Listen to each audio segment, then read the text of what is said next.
Sky News contributor Kosha Gada joins me now. Kosha, we know the death tolls now stands at 82, at least 41 people are still missing. But the question is, how did this escalate so quickly before any evacuation orders could be issued? How did it get to this point? That, Sharri, is definitely one of the main questions everybody's asking. It seems like really a force of nature, just the speed and intensity with which the rainfall came. The weather forecast did not predict it accurately. The timing was very unlucky, and that the bulk of the rain happened at 4 or 5 o'clock in the morning when most people were asleep and maybe not aware or paying attention to evacuation orders that started to come in from the weather system and other authorities. And the rainfall it was so dramatic that it was something like 30 inches or so is how much, or 30 feet, I'm sorry, is how much it accumulated in under the span of an hour. So just sort of caught people off guard, and from that point you're swimming upstream, unfortunately, figuratively and literally, and it's just pure devastation. So much life has been lost.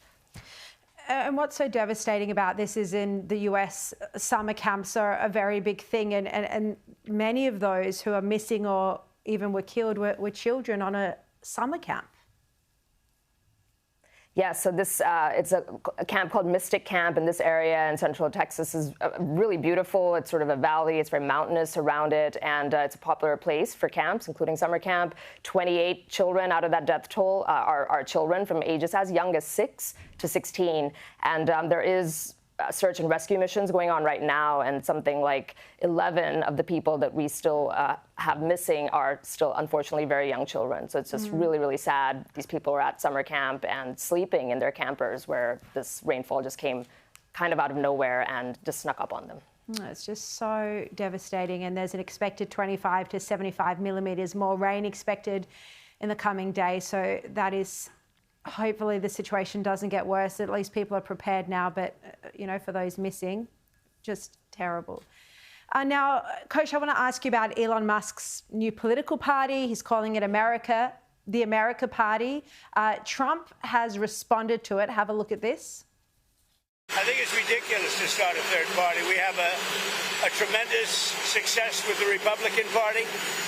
The Democrats have lost their way, but it's always been a two-party system. And I think starting a third party just adds to confusion. I mean, Kosha, I thought their feud wouldn't last long and they'd sort it out, because this is just embarrassing taking place on the world stage, and it's affecting Tesla stock as well.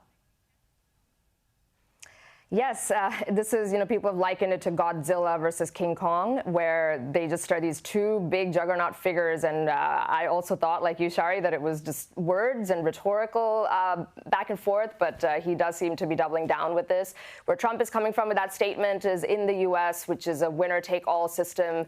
Third parties never win. They've historically never, ever won. It's never going to work in terms of gaining control of the government. But what it can do is be a spoiler or an influencer or cannibalization effect for one of the two parties. It's happened a couple of times in history. Ross Perot in 1992, it's widely regarded, was a big factor in Clinton's victory over Bush the Elder. And back in the 1850s, Millard Fillmore actually got the highest number of the popular vote in U.S. history, and is regarded to have cannibalized the Republican Party then as well. So I think that's the concern that Trump is raising. If he were to do this, could cannibalize and maybe hand victory to the Democrats, and if not in the presidential, in the upcoming midterms. But we shall see if Musk is serious or if it's still just rhetoric.